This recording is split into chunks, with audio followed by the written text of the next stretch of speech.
This is Animation. Are you ready? Hey team, welcome to Animation. My name is Blake and this is Merve. Yo. And today we are going to be talking about Steins Gate. Steins Gate, the series, is frequently on top anime lists.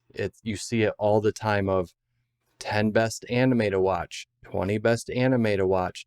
And today we're actually going to be splitting this up into multiple episodes. Today we are going to be talking about episodes 1 through 7. Does that sound right, Merv? Yes, we are entering new territory with the series. Yeah, I'm super pumped to get into shows.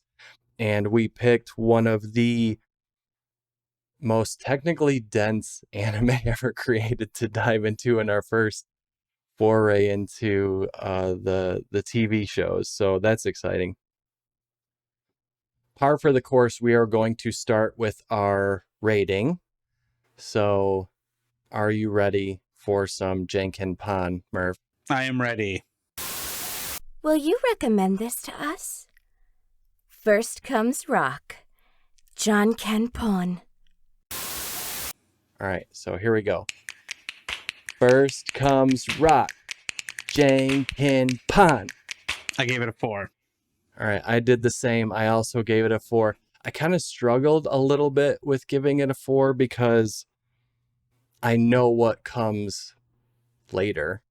So it was tough because I feel like that did change my rating a little bit.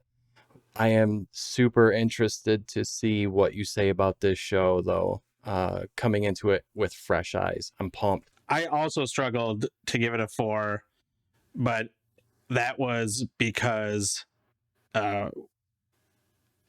if we hadn't watched 7 episodes, if I had only watched 3, maybe even 4, I think it would have been a 2. Yeah, totally agree with that. Also, do you see this? Yeah. Is it metal? It's not metal, it's squishy. But it is a Oopa or Oofa. Oofa? I don't know. I was even watching it with subtitles. I watch it dubbed, but with subtitles. Yeah, that's smart. That's really smart with this one. Hello, I'm the Oofa, and I'm super valuable. I'm worth 10,000 yen on eBay, apparently. No, I don't know. Yeah, it's not metal. No, so is that a real thing, or is that from the show as a product? I was hoping it was a real thing. It is made up for the show. As a product. I kind of like that better, actually. But yeah, it would have been cool though to get a real metal one, but this one was only like $16. So only you came home with me. Only $16. I thought if you look behind me, so for anyone that's interested in collecting anime stuff, plushies are actually the least expensive way to get into collecting anime. I have one. Yes, you do have one. And you got that as a gift from someone super awesome. Yeah, they're all right. Yeah, nice. So those guys back there, they're pretty big. This is a 4-inch plushie. I was surprised it was so small, but anyway. All right, let's keep going. What are we doing? Okay. So Merv, in your own words, what are episodes 1 through 7 of Steins Gate about? It is necessary to set the record straight regarding our tale. You must study this series of events. You may find more. You may not. Okay. So there's a crazy dude that runs in his mind, super secret laboratory. He has 17 names. Okara is one of them, as I think his real name. And he stumbled upon, with his 2 friends, time travel via a microwave that they hooked a phone up to. And while they have been doing research on this, some strange things happened to Okarine. Ocarine. Ocarine. Ocarine. As they're researching this, Or sorry to interrupt, or if you want to use the name that he wants to be called, then you call him Halloween. Halloween, yeah. Ocarine is doing some research, so he's going to some time travel seminars, and he runs into Christina, is what he calls her, but she also has a second name. We'll get to that later. So this ragtag group of a hacker, a cosplayer, an evil villain wannabe, and a time travel researcher start messing with this microwave, Celluwave, is that what they call it? Real name to be determined. And they start running experiments. And while this is going on,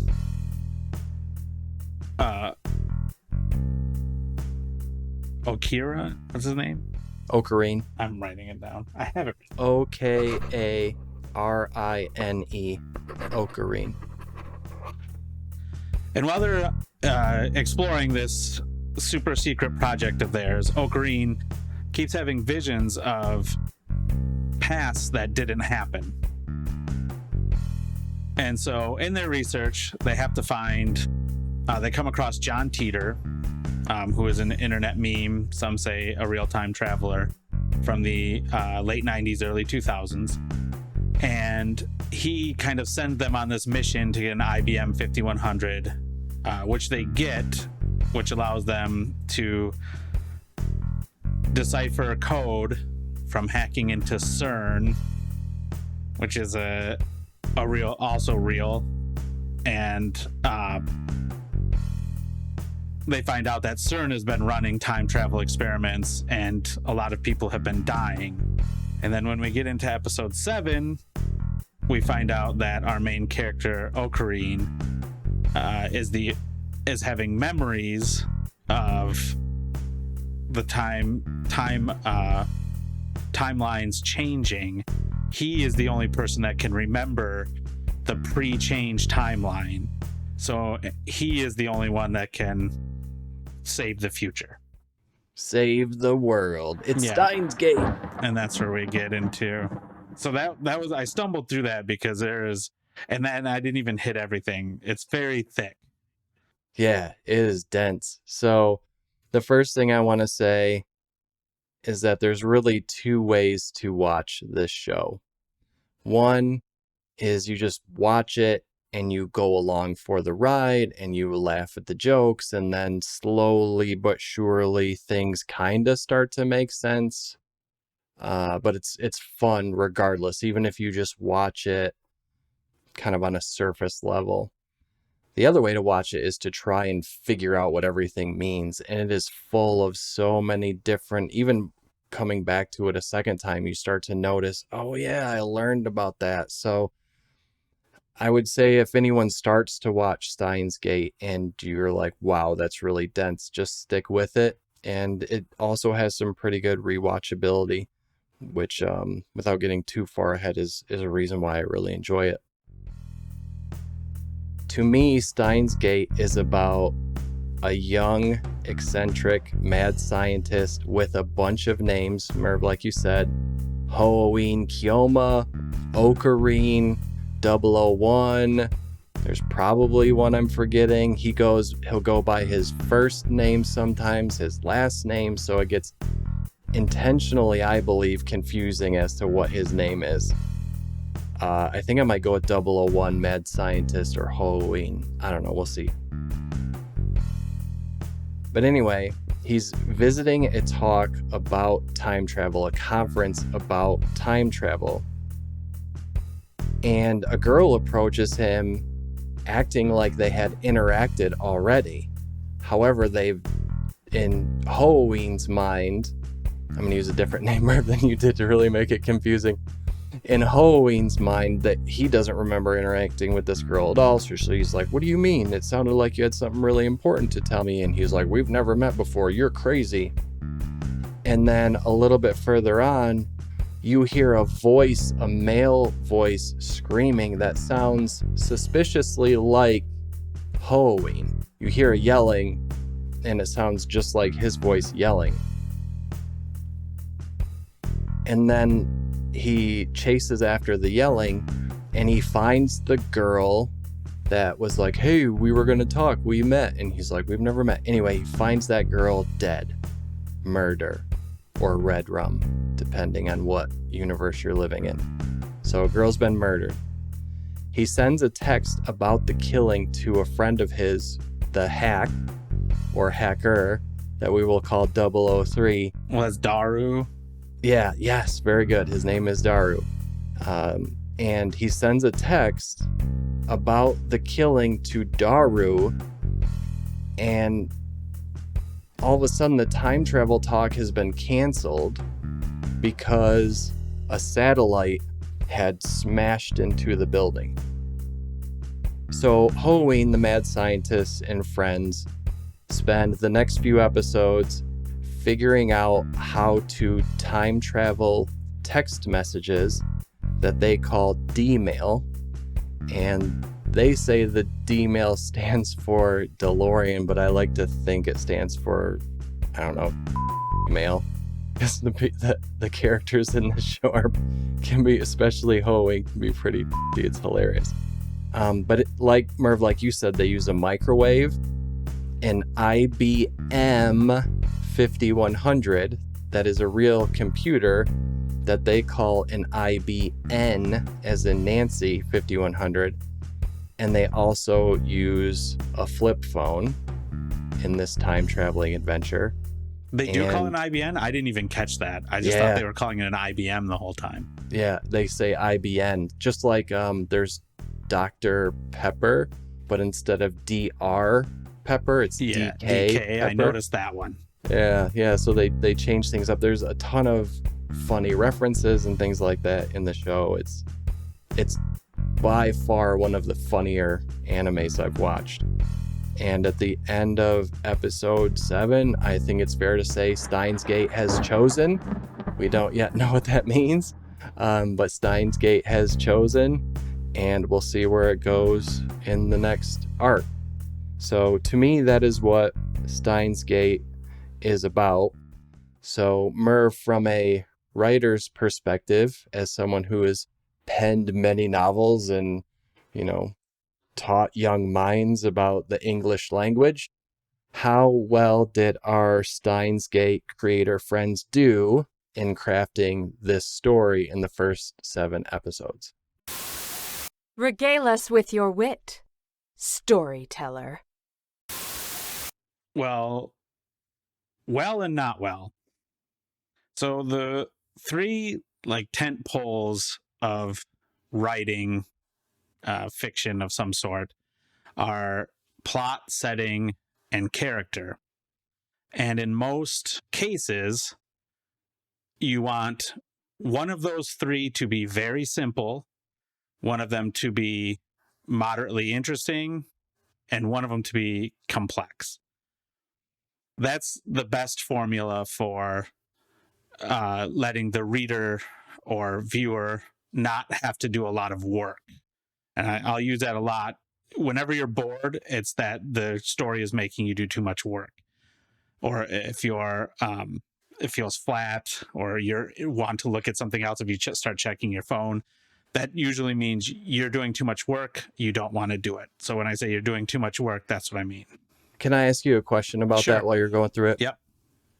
How come movies that are and can be complex, like The Matrix, or especially, maybe Matrix Reloaded or whatever, or Memento, for example, movies that have very difficult stories to follow, they're challenging in that way. How come those do so well, and yet others where you have to do a lot of, because I would argue you have to do a lot of work to watch those. How come they can be so successful, but others struggle? I'll tell you exactly why. So The Matrix has a very complex setting. We are in a whole different world. There is a computer program running everything. The plot is middle of the road. It's basically you have to get from here to there through this world. You have to navigate through this world. You might also call it a fish out of water plot, because Neo is a new to the world, neo meaning new. And your characters are extremely simple. Neo is a very simple archetypal chosen one. Lawrence Fishburne's character is the very stereotypical mentor. Your bad guy is a very stereotypical I'm bad guy. You don't have to do a lot of work for the characters, so you can hold those characters because we understand those characters. So as a viewer, we can hold that in our mind and kind of have fun with the plot and the setting. Another good example is George R. R. Martin's Song of Ice and Fire. We have a very complex plot, extremely complex. We don't know who's double crossing who, what's happening over here. And we have relatively complex characters, but we have a very generic fantasy setting that we're very familiar with. So we don't have to do any work with the setting. We understand the setting. So, and arguably not, there's not even really any good magic in that one. It's been dumbed down even beyond, a stereotypical set. Because usually there's, in a lot of fantasy, there's magic, some sort of magic system, right? Right. But there, other than the Raven stuff, which is convoluted sometimes at best, but there's not really a magic system. It's a very soft fantasy. Yeah. Some might argue it's a sci-fi, but we're not going to talk about that right now. Nice. What was the other movie you mentioned? This is the one Memento. I really want you to. Yeah. Memento. So Memento has a very, very difficult to work plot, right? Where we're watching it backwards, basically. The plot is opening up backwards. So it's very complex, even though technically forward, the plot is relatively simple. Again, it's a here to there kind of plot. Hero journey or quest plots are very common. The characters are relatively complex. This might even be a case where the character is the most complex because he has that memory issue, but we're in the real world, so there's no we don't have to do any work for the setting. Setting is very simple. So generally what you see of those three, if you have a movie where all three of them are complex or overly complex, and a lot of new writers do this because they're like, I have this cool idea for a character. He has a memory problem, and he's also in this world where it's actually a computer simulation, but he can't memorize the stuff. And also, everyone's betraying each other. So this person's on if you have all that complexity going on, you're doing way too much work and you lose interest. Yeah, I do want to say something about that with Memento, and I think they lucked out because it wasn't a very high budget film. It was Chris Nolan, right? And it was like his first movie, maybe. So it didn't have a big budget, which made the setting super simple. There were no there's like one car in the whole movie, that type of thing. Like, it's super simple setting, a few buildings, not a lot of movement. And maybe the lack of budget probably made that movie better because the setting was super simple. Because like you said, the story's complex. It's in chops. The characters are, at first they seem simple, but then they get super complex because they're all changing motivations and really taking advantage of his memory condition. And by the end, you don't know what's up or down, right? But somehow it works, and I think that's intuitive that the setting has got to be the one thing that grounds you, right? Yeah, I mean, if you're doing too much work trying to hold all those things, you have to be able to put kind of one thing on the back burner. And sometimes it does work. Some things are more complex, but you can almost always break down something. And what you'll often see, especially in TV series, is something will start off very simple, like the characters are just archetypal characters, and then as you move forward, they become more complex because now you know the world, now you know the setting, and since the setting can be put on the back burner, and now the characters can kind of step forward and become more complex, or the plot can become more complex. And so when this show kind of throws you into all this, everything is complex, the plot is relatively complex, It's probably the most simple, strangely enough, because a lot of it turns into like, go find this computer, go find this person. It becomes quest. The characters are all, and the Matrix is a good example here. The characters are all loony, which is funny, but also because they're all loony, I feel like they lose some of the humor because everyone is such a character that I need a grounded character to be the straight man. Yeah. To be like the... This is going to be a constant thing that comes up as we do the show because, and I love the conversation. Anime is nuts, man. Like you're not going to find... Right. And I think it's going to be awesome to continue to talk about this in that way. However, here's my question. Do you think that the setting problem may be because we are American?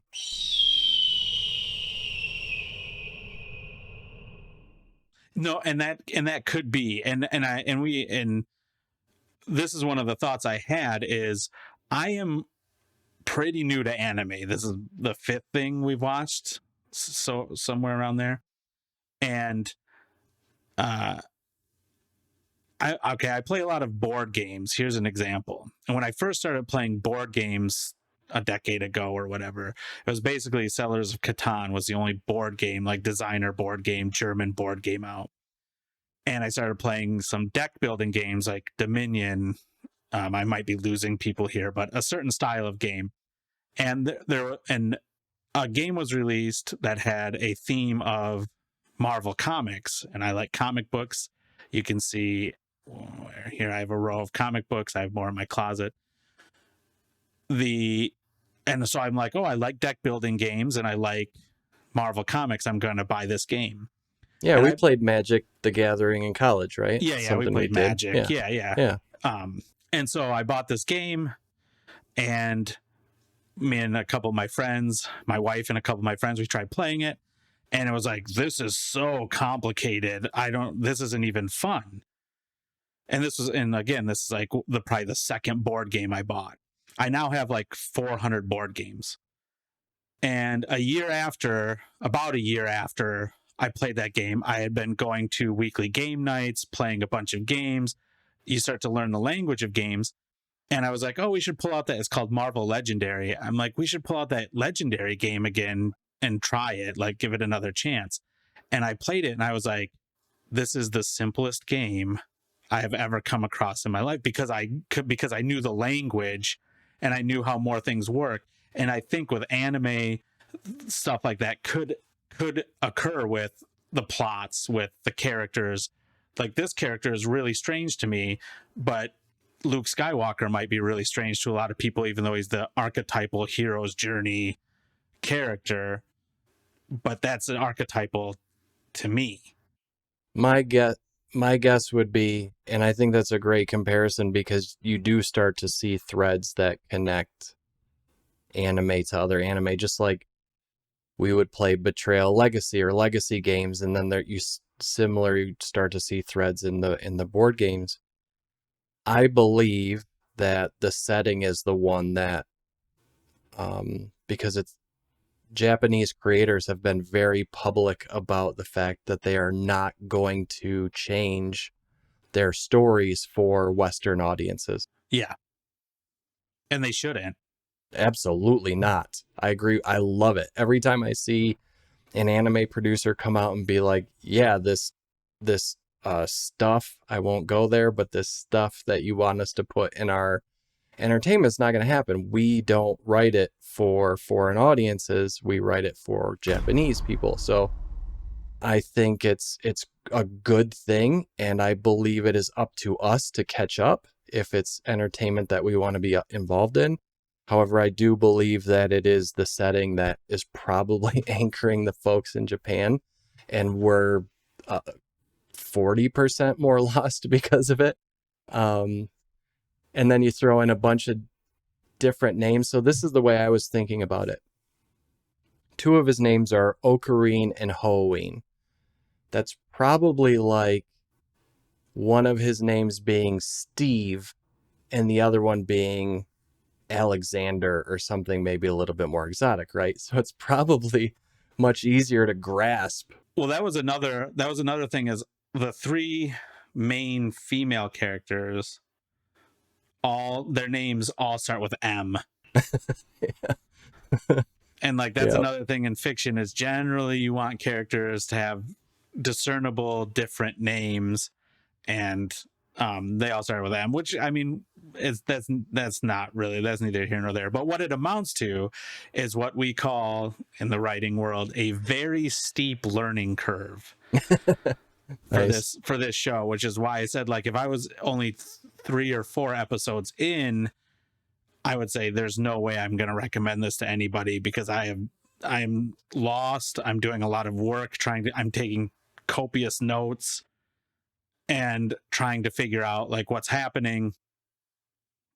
But once some of that stuff starts to open up in episodes like 6 and particularly 7, when they start to like, the plot starts to kind of stabilize and become something I see what they're trying to do. They're trying to stop this. They're trying to figure out this thing. They're trying to find that thing.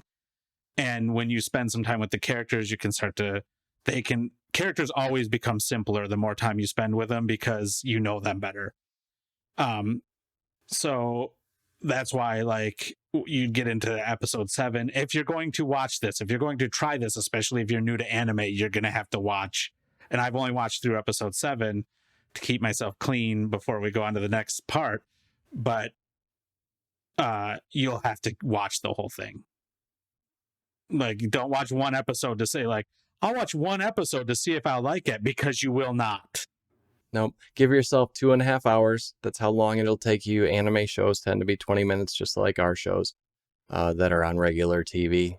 20 minutes, 10 minutes commercials. Give yourself 2.5 hours at least to get through those first 7. And please, if anyone ever watches this video ever, both of you. Yes, please. All 2 of you Our that'll wives. watch this. Hi, Mom. Yeah. I'm just kidding. My wife won't go anywhere near this video. Yeah.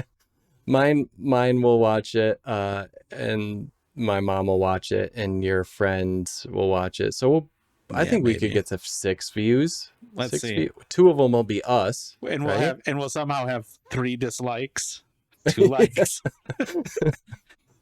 Yep.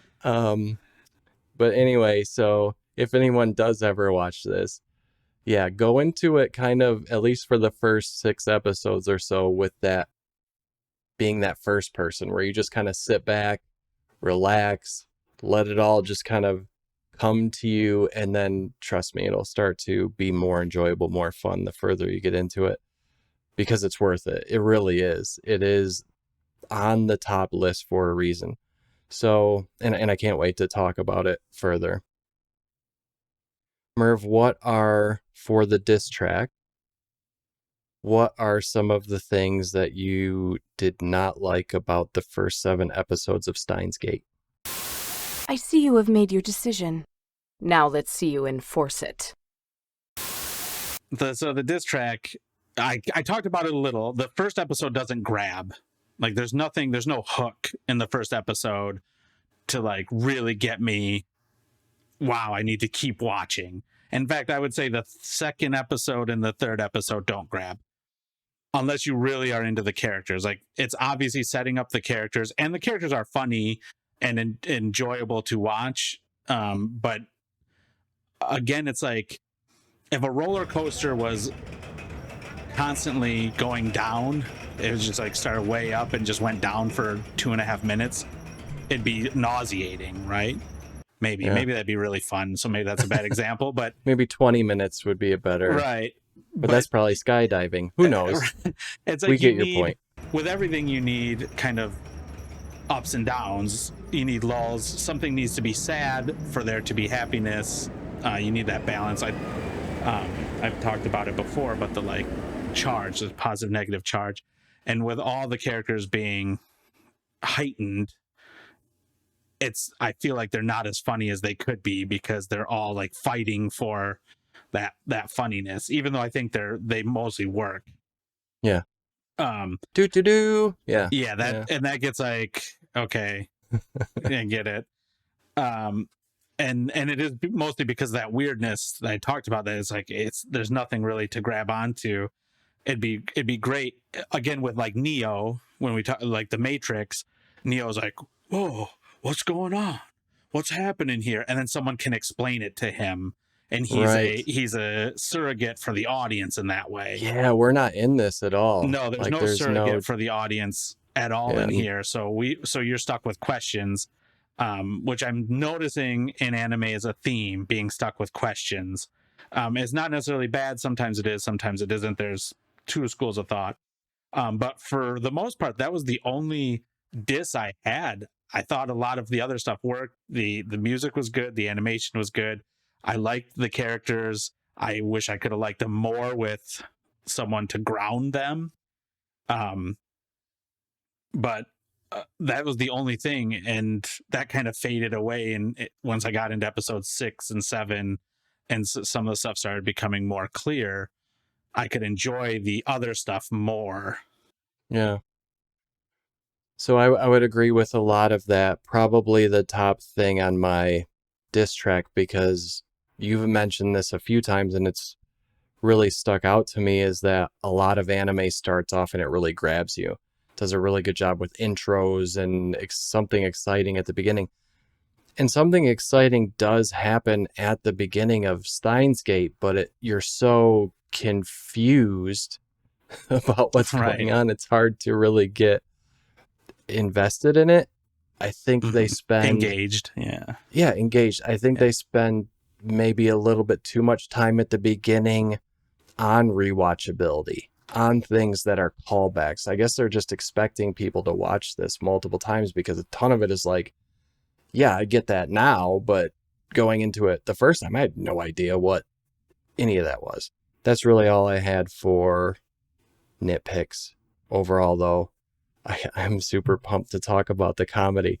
So let's get into what, Merve, you liked about the first 7 episodes of Steins Gate. What are your favorite things? The things I like the best is the John Titor references, because I'm a big like paranormal fan.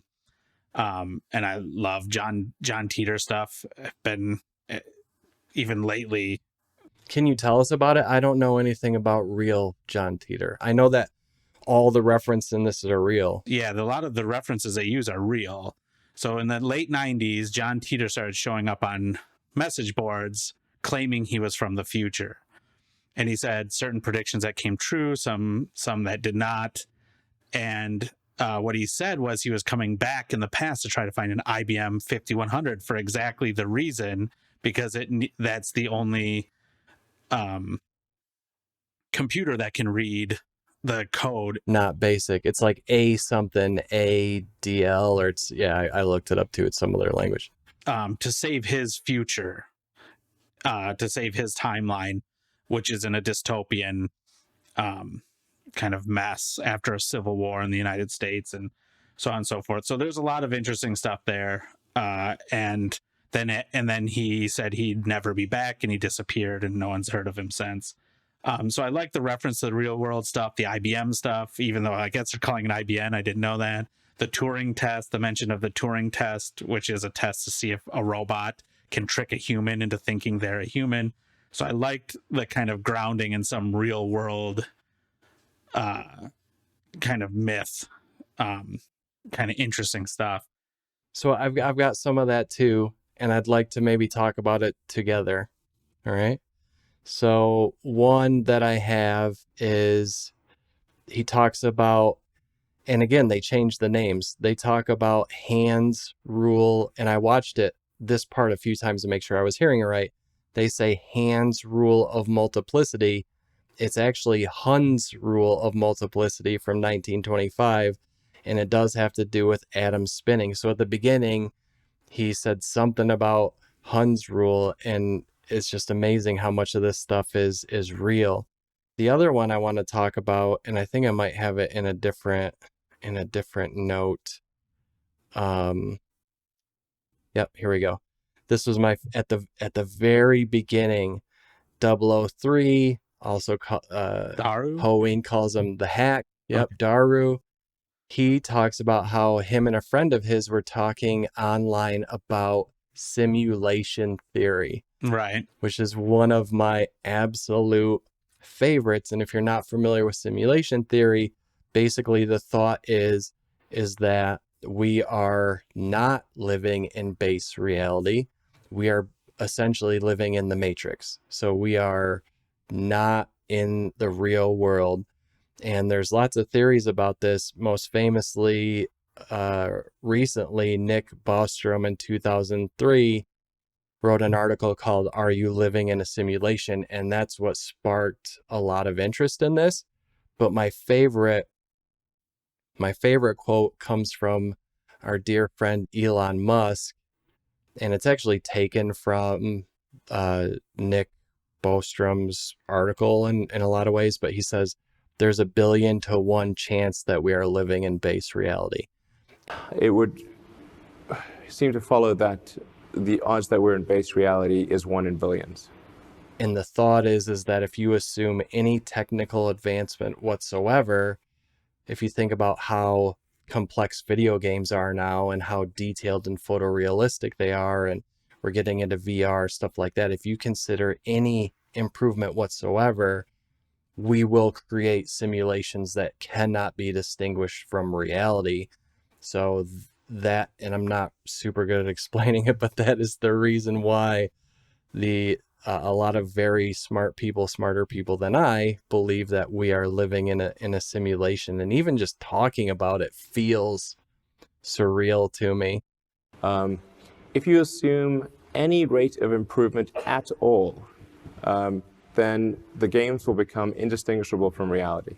Indistinguishable. There's a pretty weird, I think it's on Netflix. There's a pretty weird movie about, I'll put something up about it and where it is.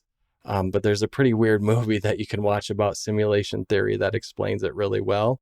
But yeah, if you assume any rate of improvement at all, then the games will become indistinguishable from reality. Now, this does take a big leap in assuming that this isn't as advanced as it is at this moment. Right, that we're at the bow of the ship. Yes, exactly. So I think that's a bit of a hole in the logic, but a lot of people are like, well, time is a circle, and fold a piece of paper in half and stick a pencil in it, and time's not a line. But okay, maybe. But who's to say we still aren't the furthest ahead or whatever? I don't know. You know, this is nothing new. It's like the first thing is the 17th Rene Descartes in the 17th century. Yes, Rene Descartes. Go ahead. I'll let you hit that part. So Descartes, most people know Kajido ergo sum, or Kajido ergo sum. I think, therefore I am. So Descartes said, I have to first erase everything. I know nothing. Peel away like an onion, all the layers until I have nothing left. So Descartes started not believing anything, because reality could be an evil demon tricking him, and everything he sees around him is an illusion. Or, and this is the Matrix, could be a mad scientist that is putting ideas into your brain and that you are not even seeing anything that's real. We are living in a computer-programmed reality, and the only clue we have to it is when some variable is changed. So that kind of simulation theory. And he pulled everything back, and he said, the only thing I can believe is that I think, therefore I am, which actually translates into there are doubts, so a doubter exists, is really how he meant it. Like a lot of people say, well, how do you know I? There are doubts, therefore a doubter exists. And so that's where he started. And this is his ontological argument for the existence of God. And so he took that all the way to, it can't be a simulation because God is not a deceiver, and therefore this is base reality. But all the stuff that we get, like when the Matrix came out, and I already had a philosophy degree,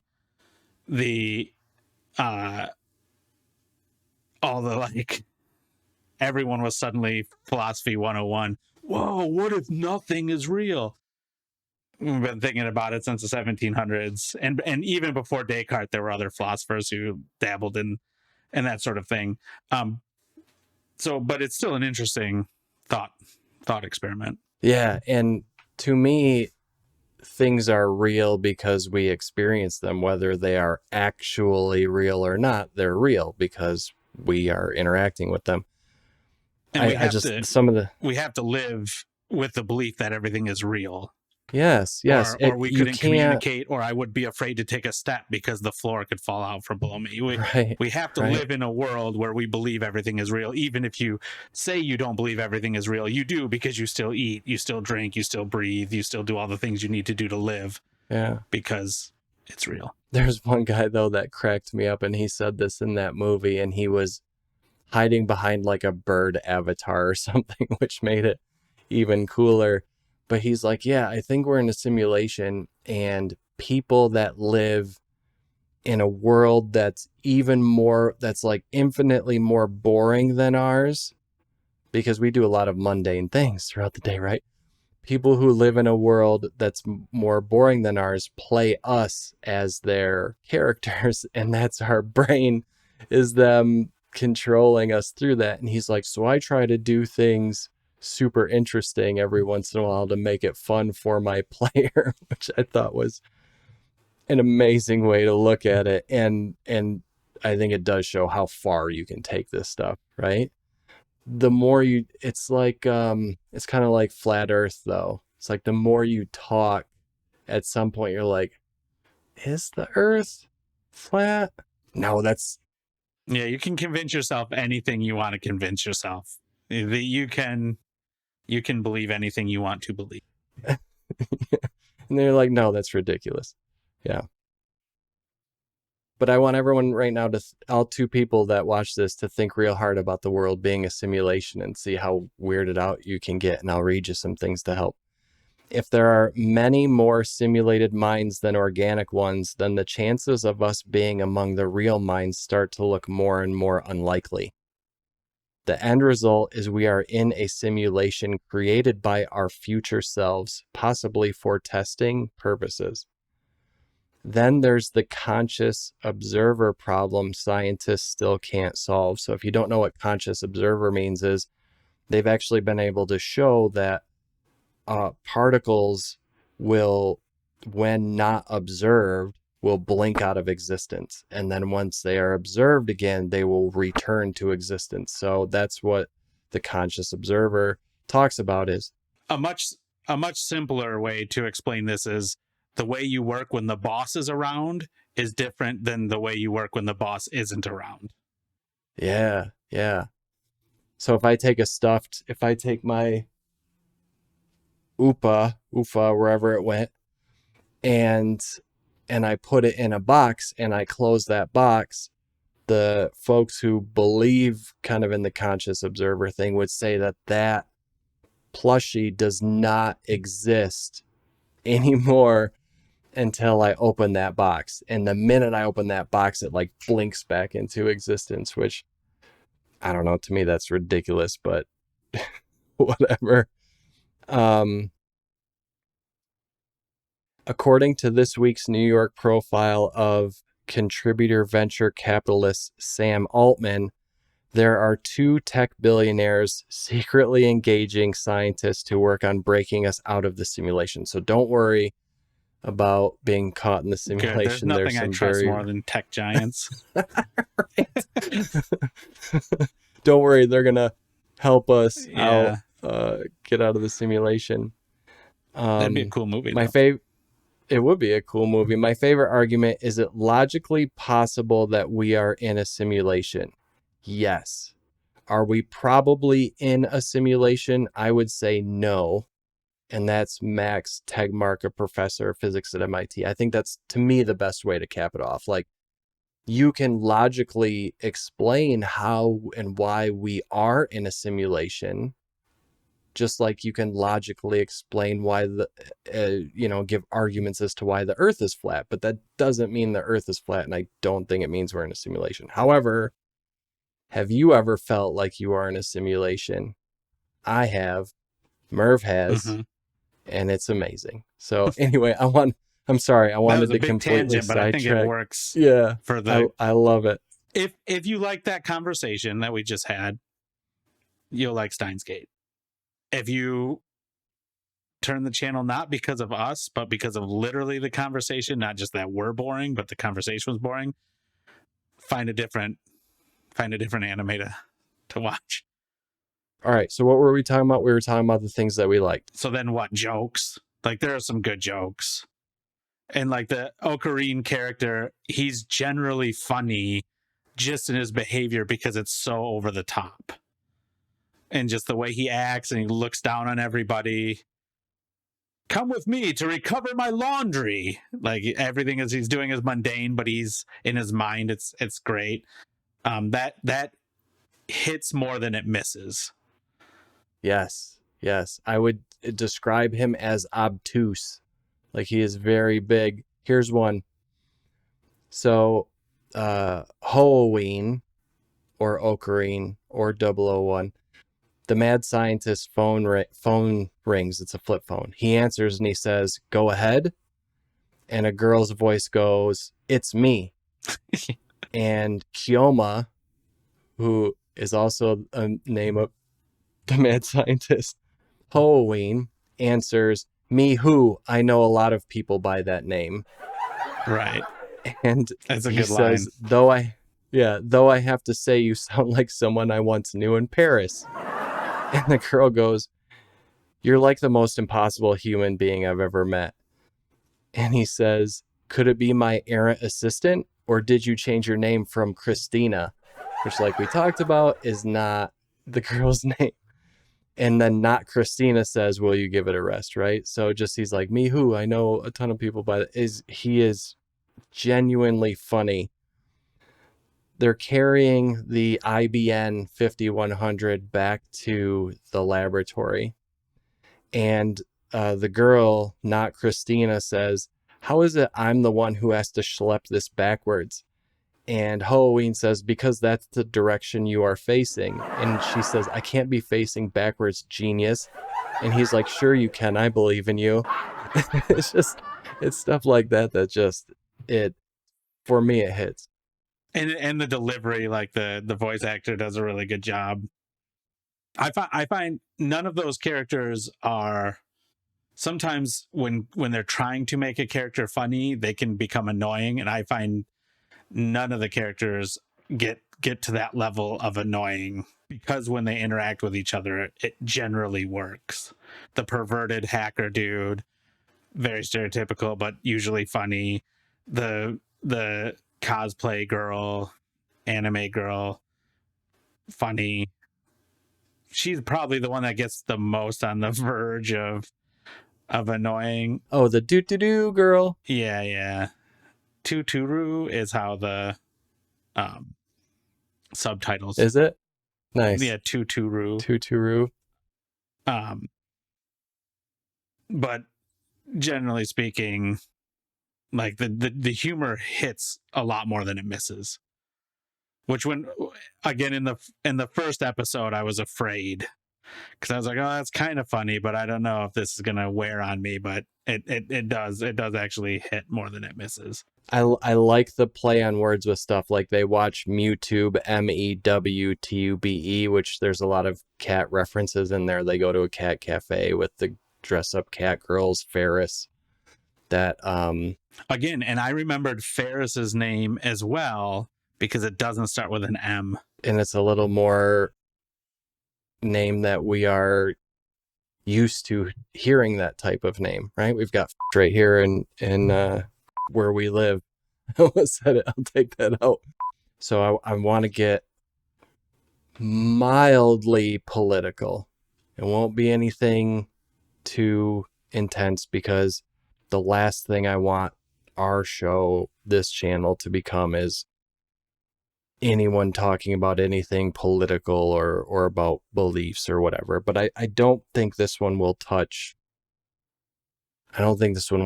anyone's nerves too bad. There is a trans character in the show, and I believe it's handled flawlessly. Like, perfectly. Like, it's not overbearing. It's not, you know, I don't know. It's just not overbearing. And I thought it was handled really, really well. And there's also a little bit of comedy in there with it, but not anything that is negative about the trans individual. It's all very positive, actually, but played for comedic effect.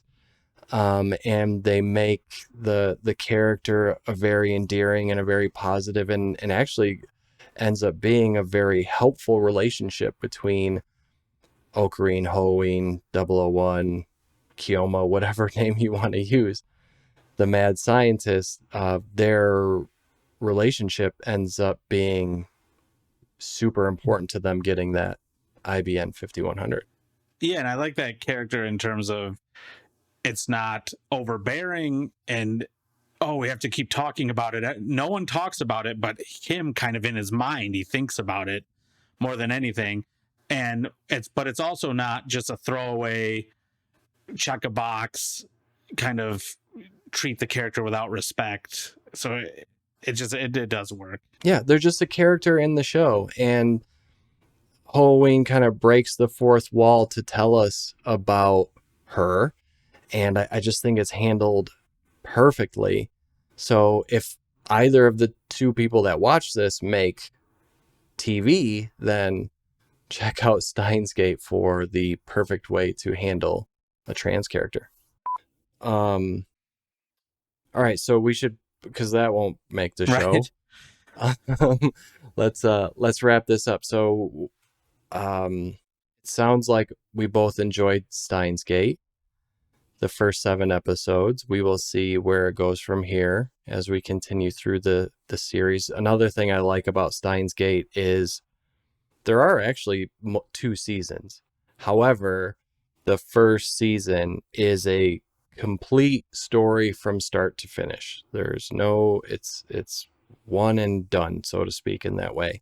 And then if you want more, an expanded story, you can watch the second season, which I will be honest, I have not done. Sometimes that can ruin it. Like you're like, oh, I'll check out the second season and it's not as good, or the character does something you don't like, or something and it changes and it makes that first season worse. And you don't want to do that. It's interesting you said that, because I did try to watch 1 episode of the second season and it felt so ingrained into what had happened the first season. And of course, as we've talked about, the show is really dense. I don't remember any of this. I have no idea what's going on. You are doing an even worse job of helping me get into this story. Like, I don't know what is happening. So I was like, man, forget it. That happened to me a couple, like I just had episode 3 had just ended and I skipped the credits and went right to episode 4. And I was like, wait, what's going on? Yeah. It can be a tough one in that way. Steep learning curve on this one. And to me, worth it. Again, you can watch it and just turn your brain off and just let the jokes come in, and then eventually things will start to make sense. I don't think most people would want to do it that way. I think you'd lose a lot if you did it that way. You can watch something with a dumb story that has like goofy characters. So why watch something with a cool story with goofy characters just for the goofy characters? Have you joined us yet? If not, then I'm sorry. I won't be sharing my dinner with you. Yeah. So, anything else you would like to discuss regarding Steins Gate? We both gave it a 4s. We will see what happens after episode 7. Mm-hmm. A 4 with an asterisk that you have to watch at least the first 7 episodes. Yeah. Not one you can put it on in the background while you're cooking dinner, playing baseball. I don't know, whatever people do when they're putting TV in the background. Making thumbnails for YouTube videos. Yeah, or that. Mm-hmm. So, all right, that's all I had for this episode. Do you have anything else you would like to say? No, I do not. All right. Did you enjoy talking about simulation theory, and are we in a simulation? Yes and no. I'm going to go with yes and yes. now. Steins Gate has chosen us to be in a simulation. So, I'm with Descartes on this one. Nice. Descartes' too old. He doesn't know what's going on. We are in the simulation. What? All right. Thank you, everyone, for watching. You can find us on YouTube. You can find us in podcast form, Podbean, Google, Apple. We also have Discord. How do they find that? There will be a link in the description that you can join our Discord, become part of the conversation, give us ideas of what we should watch next, have other discussions about simulation theory. We have a channel not specifically for that, but for such things. Yeah. Can you send me the link so I don't have to think about it and I can put it in the description? Yes. We should have Right. a goodbye, like a sweet goodbye. We do. We have friggin' Akame. It's over for you. You're done. But you'll be back. This is Anime Fin. Is anime Finn? Finished. Ished. Fin. Oh, okay. I see what you did there. Yeah. All right. I'm going to stop recording now. Okay. Stop recording.